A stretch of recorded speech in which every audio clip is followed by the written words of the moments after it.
আপনি স্যার পড়ালেখা করেন আমি না? এবার ক্লাস 8 এ পড়ি। ক্লাস 8 এ পড়েন? স্যার পড়াশোনার পাশাপাশি।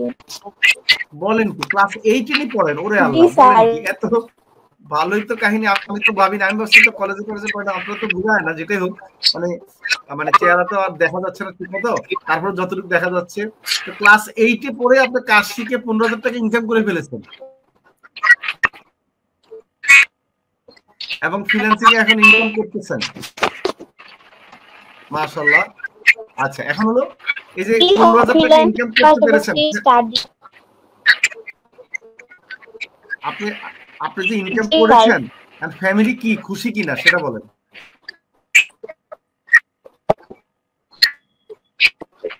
অনেক খুশি। স্টুডেন্ট লাইফে তো অনেকে বাবা মা টাকা নষ্ট করে ফেলে, কিছু করতে পারে না, সেই রাইট। দিন অনেক হ্যাপি যে কিছু করতে পারছি।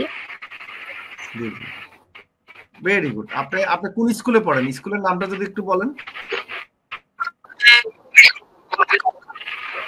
স্যার আমি হচ্ছে এখন আসছি বাঘাতে, বাঘা পাইলট উচ্চ বিদ্যালয়, বালিকা উচ্চ বিদ্যালয়।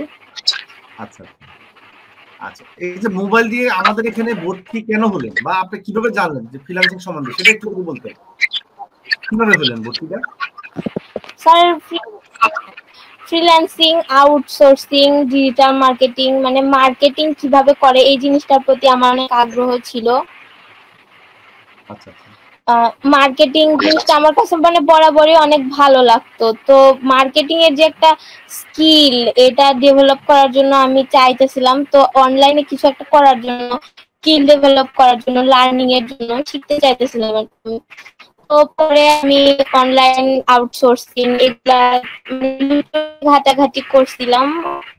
তারপরে আমি আপনাদের আর কি চ্যানেল দেখছি, তারপরে আপনাদের ইউটিউবের ভিডিওগুলা আছে, ফেসবুকের যে লাইভ এগুলো হইতো, তো তখন দেখতাম মোটামুটি ভালো লাগছিল আমার কাছে।